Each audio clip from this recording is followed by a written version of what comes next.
a negative ad. Is it worth it to try and, I guess, like, rehab your image in some of these Republican districts, or to sort of present what you've done, or are you guys more focused on just the... Well, people say to me all the time, you raise more money than anybody. Maybe not the Obamas and the Clintons, but I've not run for president.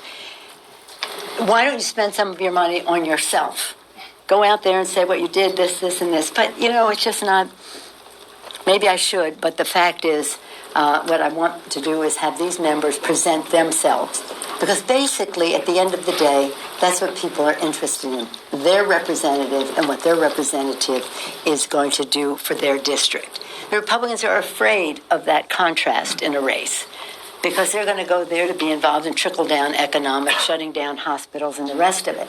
So they don't want them to see that contrast, so they focus on something else.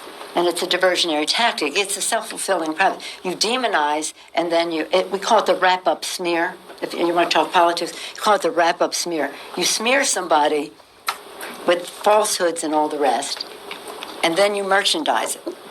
And then you write it, unless they see it's reported in the press that this, and this, so they have that validation that the press reported the smear, and then it's called the wrap-up smear. Now I'm going to merchandise the press's report on the smear that we made. And it's a tactic.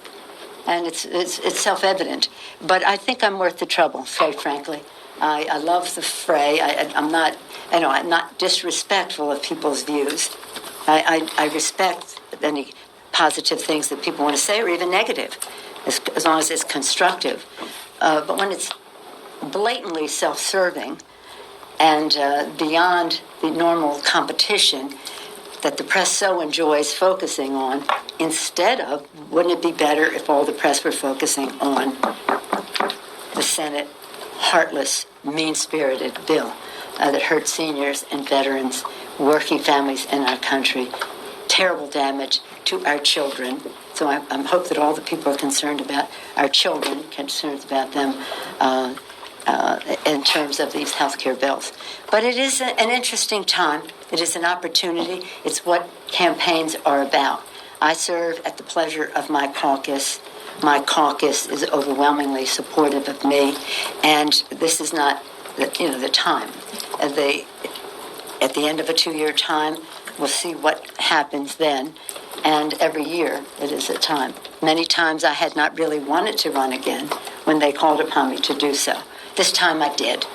The election of Donald Trump. That this takes the knowledge and experience that I have, says she, immodestly, to make this fight and to unify our members around the facts. Facts, the law, progress for the American people. Urgency, responsibility, opportunity. I love it. Thank you.